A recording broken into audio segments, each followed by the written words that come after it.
Welcome to Simply Listen. This channel helps you improve your English by listening to slow, simple, and emotional stories. Sit back, relax, and just listen carefully. Today's story is about a man who worked in a school for many years, but he could not read even a single word. This is the story of the day his life truly changed. Relax your mind, and let's begin. My name is Martin. I am 52 years old. Today, I can read books, letters, and newspapers. But many years ago, I could not read even a single word. I worked as a cleaner in a large school building. Every morning, I swept the floors, cleaned the classrooms, and wiped the blackboards. I came before the students and left after they went home.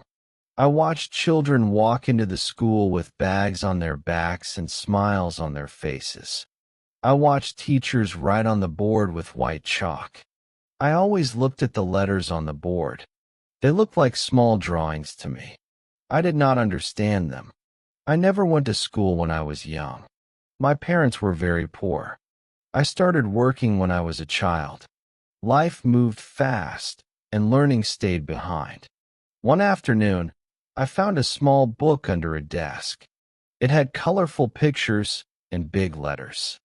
I picked it up and looked at it for a long time. But the letters meant nothing to me. I felt a strange pain in my heart. That day, a young teacher named Miss Anna saw me holding the book. She smiled and asked, "Do you like reading?" I felt ashamed. I looked down and said, "I cannot read." She did not laugh. She did not look surprised. She only said, "Would you like to learn?" I stayed silent for a moment. Then I nodded slowly. Every day after school, Miss Anna sat with me for 15 minutes. She wrote letters on the board. A, B, C. I repeated them like a small child. At first, my tongue felt heavy. My mind felt slow. I forgot letters again and again. But she never became angry. Days turned into weeks. I learned to read small words. Cat, dog, book, pen. The first time I read a full sentence, my eyes filled with tears. I am Martin. I had read my own name. I went home that evening and wrote my name on a piece of paper again and again. Months passed. I started reading signboards on the road. I read shop names. I read bus numbers. The world slowly began to make sense. One day, a letter came to my house. Earlier, I would take such letters to my neighbor and ask him to read them for me.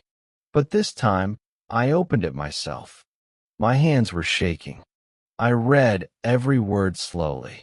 It was a letter from my son who worked in another city.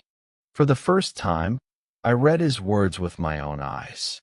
Tears rolled down my face.